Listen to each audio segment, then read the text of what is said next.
सबसे पहले देखा कि मनीषा का जो गला है वो कट है और पीछे जो गर्दन है, गर्दन की 2 इंच की जो अपनी खाल है वो लटकी हुई थी। गर्दन बॉडी से बिल्कुल अलग थी। दूसरी बात, उसका जो पूरा जो फेस का जो मांस है वो बिल्कुल खत्म था। ओनली उसका बहन का जो जबड़ा था वो जबड़ा जबड़ा दिखाई दे रहा था। और इस केस को जैसे जली हुई बॉडी होती है हमारी, 2-3 दिन के बाद उसकी खाल जैसी टाइट हो जाती है, इस प्रकार की उस डेड बॉडी की हालात थी। तो मतलब कोई भी बंदा ये साफ साफ नजर आम आदमी, अनपढ़ लोग भी बता सकते हैं कि ये ऐसी था। और जैसे भी जिस जिस तरह से वकील साहब ने बताया गया था कि इसके ऑर्गन बाहर निकले हैं, जहां तक मेरे ओपिनियन है वहां पे तो मुझे ये लग रहा है कि ये ऑर्गन ट्रैफिकिंग का मामला भी हो सकता है। कभी कभी जिंदगी इतनी बेरहम हो जाती है कि एक ही पल में किसी के सपने, उम्मीदें और भविष्य सब खत्म हो जाते हैं। हरियाणा के भिवानी जिले की 19 साल की मनीषा की कहानी भी कुछ ऐसी ही है। एक ऐसी मासूम लड़की जो खुद अपने पैरों पे खड़े होने का सपना देख रही थी, लेकिन उसकी लाश खेतों में खून से लथपथ मिली। ये हादसा सिर्फ एक परिवार का नहीं, बल्कि पूरे समाज का दर्द है। मैं रूपा आज आपको भिवानी की मनीषा का वो किस्सा सुनाने जा रही हूँ जिसने हरियाणा ही नहीं बल्कि पूरे देश को हिलाकर रख दिया। तो इस पूरी कहानी की शुरुआत होती है हरियाणा प्रदेश के जिला भिवानी से। भिवानी में ही एक गांव लगता है ढाणी लक्ष्मण। यहाँ की रहने वाली एक लड़की जिसका नाम मनीषा होता है, उम्र लगभग 19 साल के आसपास होती है। सीधी सादी, खुश मिजाज और मेहनती लड़की जो पढ़ाई में काफी होनहार थी, और इसी के चलते गांव के लोग मनीषा को काफी सम्मान देते थे। एक छोटे से गांव की लड़की जिसका सपना था अपने माँ बाप को एक बेहतर जिंदगी दे पाना, और इसी सपने को पूरा करने के लिए अपने गांव ढाणी लक्ष्मण से मात्र 8 किलोमीटर दूर सिंघानी गांव के एक प्ले स्कूल में तीसरी कक्षा के बच्चों को पढ़ाती थी, और तनख्वाह के रूप में उसे 6,000 रुपये मिलते थे। चूंकि मनीषा के पिता संजय की आर्थिक स्थिति उतनी अच्छी नहीं थी, इसीलिए मनीषा एक प्ले किड्स स्कूल में एज अ टीचर जॉब करती थी ताकि अपनी पढ़ाई का खर्चा वो खुद निकाल सके। लेकिन अब भी मनीषा का जो एक सपना था वो बाकी था। मनीषा का सपना था एक नर्स बनने का। वो नर्सिंग पढ़ना चाहती थी ताकि आगे चलकर दूसरों की मदद कर सके, एक अच्छी नर्स बनकर लोगों की सेवा करे, खूब तरक्की करे, जिससे वो अपने माँ बाप को एक खुशहाल जिंदगी दे पाए। और इसी के चलते वो दिन रात मेहनत कर रही थी। उसके माता पिता भी बेटी को लेकर गर्व महसूस करते थे। भले ही परिवार आर्थिक रूप से बहुत समृद्ध नहीं था, लेकिन बेटे की हिम्मत और लगन देखकर सबको यकीन था कि एक दिन वो बड़ी कामयाबी हासिल करेगी। लेकिन किसे पता था कि एक होनहार लड़की जो आगे चलकर लोगों की सेवा करना चाहती है, एक नर्स बनकर, और अपने परिवार को एक अच्छी जिंदगी देना चाहती है, उसके साथ ही कुछ ऐसा होने वाला था जिसकी कल्पना कोई सपने में भी नहीं कर सकता।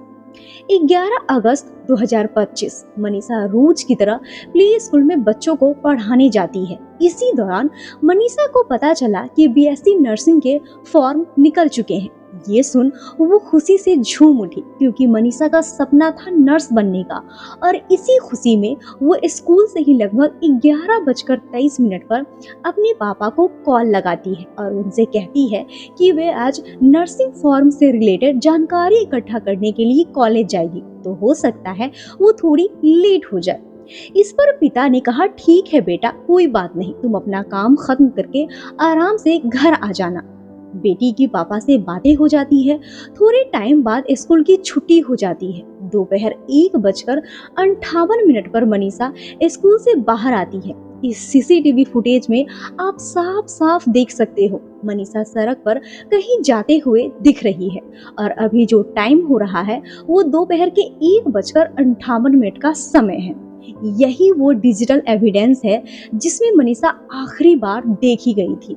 दिन ढलने लगा, लेकिन मनीषा घर वापस नहीं आई।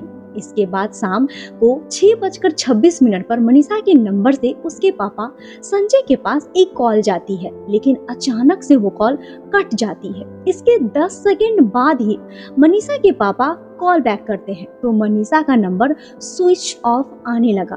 पिता संजय बेचैन होने लगा। फोन किया गया, लेकिन उसका नंबर लगातार बंद आ रहा था। धीरे धीरे चिंता डर में बदल गई। पिता को जैसे ही किसी अनहोनी की आशंका हुई, वो सीधे बस पकड़कर लोहारों से सिंघानी आते हैं। लोहारों में संजय पार्ट टाइम जॉब करते थे। इसके बाद सिंघानी पहुंचने के बाद 112 पे कॉल करते हैं। कॉल करने के बाद 112 पुलिस पहुंचती है। पुलिस संजय से पूछती है क्या बात है। इस पर मनीषा के पापा कहते हैं बेटी कॉलेज आई थी नर्सिंग का फॉर्म भरने, शाम हो गई, घर नहीं आई। कॉल भी आया था लेकिन वो अचानक से कट गया। दोबारा कॉल करने पे मोबाइल स्विच ऑफ आ रहा है। इसके बाद पुलिस और संजय आइडियल इंटरनेशनल स्कूल में जाते हैं। वहां जाने के बाद कॉलेज में 3 कर्मचारी मौजूद थे और ये तीनों कर्मचारी नशे में धुत थे। उनसे बोला गया कि यहाँ पे कोई मनीषा नाम की लड़की आई है, लेकिन उन्होंने मना कर दिया कि कोई मनीषा नाम की लड़की यहाँ नहीं आई है। उन लोगों ने सीसीटीवी फुटेज दिखाने से भी साफ साफ मना कर दिया। 112 से जो भी पुलिस वाले आए थे वो भी वहां से चले गए और संजय जी को वापस से सिंघानी गांव छोड़ दिया गया।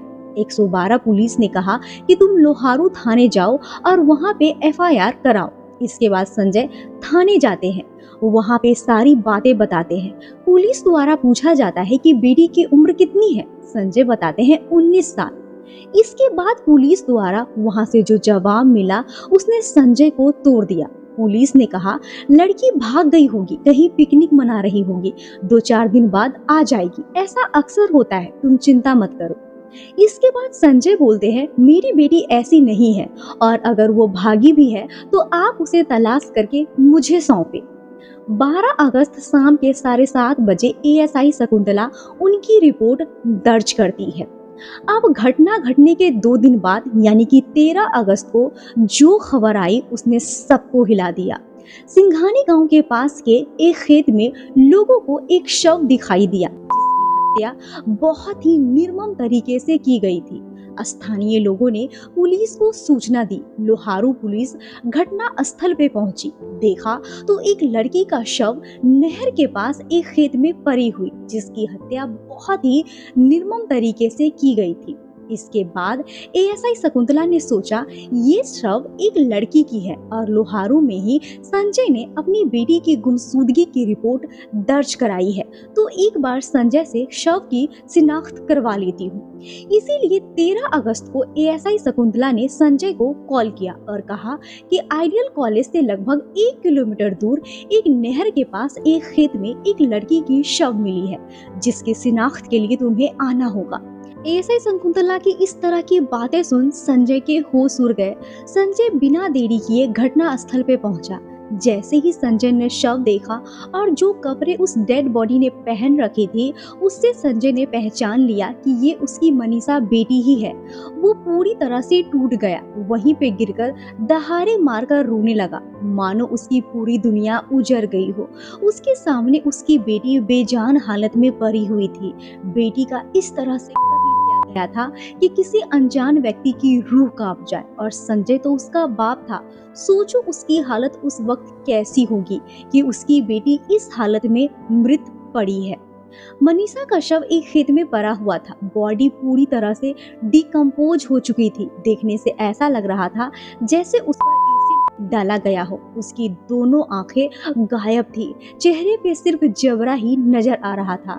गर्दन गायब थी। गले से ऊपर जो 5 सेंटीमीटर का जो हिस्सा था, सिर्फ वही उस बॉडी से जुड़ा हुआ था। ये नजारा इतना भयावह था कि वहां मौजूद लोगों की रूह कांप गई। मनीषा के माता पिता बेटी को उस हालत में देखकर चीख उठे। माँ बार बार बेहोश हो रही थी। जिस किसी ने भी मनीषा का शव देखा, सबकी जुबान पर बस एक ही सवाल था कि आखिर मनीषा की ये हालत किसने की। ये खबर सोशल मीडिया में आग की तरह फैल गई। लोगों का गुस्सा बढ़ने लगा। लोगों ने धरना प्रदर्शन चालू कर दिया। सबकी जुबान पर बस एक ही चीज, जस्टिस फॉर मनीषा। पुलिस ने घटना स्थल को सील कर दिया। इसके बाद शव को पोस्टमार्टम के लिए भिवानी के सिविल हॉस्पिटल में भिजवा दिया। शुरुआती जांच में पुलिस ने दावा किया कि मनीषा ने आत्महत्या की है। उनके मुताबिक मौके से एक सुसाइड नोट मिला जिसमें लिखा था कि वो पढ़ाई और जिंदगी के दबाव से परेशान थी। इतना ही नहीं, मनीषा के पोस्टमार्टम रिपोर्ट में जो सामने आया उसके लिए न ही मनीषा का परिवार और न ही हरियाणा के लोग तैयार थे। जिसने भी बॉडी को देखा था, सबको इस बात पे यकीन था कि मनीषा के साथ रेप हुआ है और फिर उसका टॉर्चर कर मर्डर कर दिया गया है। लेकिन 14 अगस्त को भिवानी सिविल अस्पताल से आई पोस्टमार्टम रिपोर्ट के अनुसार दुष्कर्म की पुष्टि नहीं की गई, जबकि रोहतक पीजीआई में हुए दूसरे पोस्टमार्टम में उसकी बॉडी से कुछ जहरीली पदार्थ मिलने की बात कही गई थी और जहर से मौत की संभावना जताई गई थी।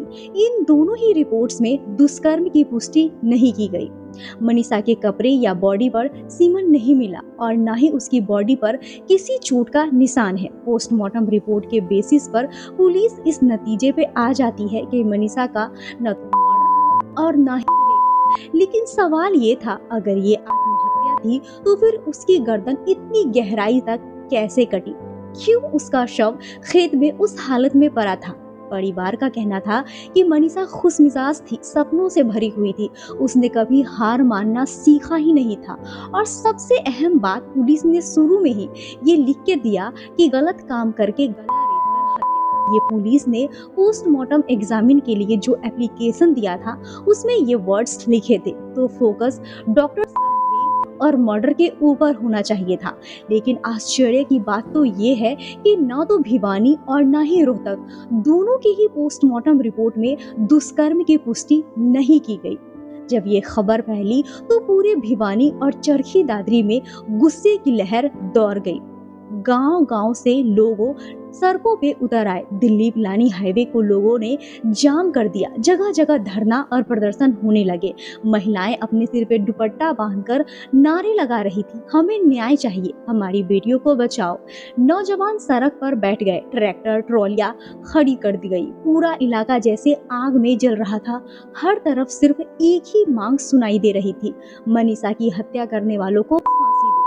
विरोध इतना बढ़ गया कि सरकार तक को दखल देना पड़ा। भिवानी के एसपी मनवीर सिंह को तुरंत हटा दिया गया। कई पुलिस अधिकारियों को निलंबित कर दिया गया, लेकिन लोगों का गुस्सा कम नहीं हुआ। उन्हें लगा कि पुलिस सच्चाई छुपाने की कोशिश कर रही है। हालात इतने बिगड़े कि सरकार को भिवानी और चरखी दादरी में मोबाइल इंटरनेट बंद करना पड़ा। अफवाहें न फैले और माहौल काबू में रहे, इसके लिए एसएमएस सेवाएं तक रोक दी गई। लेकिन भीड़ का गुस्सा थमने का नाम ही नहीं ले रही थी। परिवार ने तो इतना तक कह दिया था कि जब तक मनीषा के कातिलों को पकड़ा नहीं जाएगा, हम उनके शव का अंतिम संस्कार नहीं करेंगे। मनीषा के तीसरी बार पोस्टमार्टम कराने की मांग सामने आई, जिससे सच सामने आएगा। सरकार ने बात मानी, मनीषा के शव का तीसरी बार पोस्टमार्टम दिल्ली एम्स में कराया जाएगा। सबको स्पेशल सिक्योरिटी में दिल्ली एम्स भेजा गया, जहां एम्स एक्सपर्ट ने तीसरी जांच शुरू की और आखिरकार घटना के 9 दिन बाद मनीषा के शव का अंतिम संस्कार करने के लिए उनके घरवाले मान गए। जैसे जैसे दबाव बढ़ता गया, सरकार के पास कोई और रास्ता नहीं बचा। आखिरकार केस की जांच सीबीआई को सौंप दी गई। भिवानी द्वारा पुलिस केस को क्लोज कर दिया गया और तीसरी पोस्टमार्टम रिपोर्ट का खुलासा भी सीबीआई ही करेगी। अब लोगों की उम्मीद एक बार फिर से जागी। परिवार का कहना था कि सिर्फ एक निष्पक्ष जांच हो। मनीषा की मौत ने पूरे समाज को हिला दिया। एक तरफ पुलिस की थ्योरी है कि ये आत्महत्या है, दूसरी तरफ परिवार और जनता का आरोप है कि ये सीधी सीधी हत्या है। इस बीच सच्चाई क्या है, ये सिर्फ जांच ही बताएगी।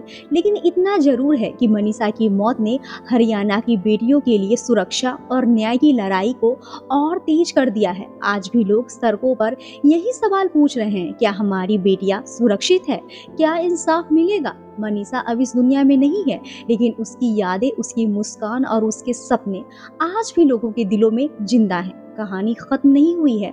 असली कहानी तो तब शुरू होगी जब इंसाफ मिलेगा, और जब तक इंसाफ नहीं मिलता तब तक लोगों की आवाज गूंजती रहेगी। हमें मनीषा के लिए न्याय चाहिए। तो आज की कहानी यहीं पे खत्म करते हैं। बाकी इस वीडियो पे आप सबकी क्या राय है कमेंट में जरूर बताएं, और वीडियो को ज्यादा से ज्यादा लोगों तक शेयर करें ताकि मनीषा को न्याय मिल सके, क्योंकि इस केस को दबाने की कोशिश की जा रही है। अगर आप सब चाहो तो मनीषा को न्याय मिले, उसके कातिलों को फांसी हो तो सब मिलकर उसके लिए लड़ाई लड़नी है हमें, और मनीषा जैसी होनहार बेटी को इंसाफ दिलाना है। आप सब चाहते हैं कि मनीषा को न्याय मिले तो कमेंट में रेड हार्ट जरूर ड्रॉप करें। बाकी देश विदेश से जुड़ी क्राइम के स्टोरी देखने के लिए हमारे चैनल को सब्सक्राइब करें। धन्यवाद।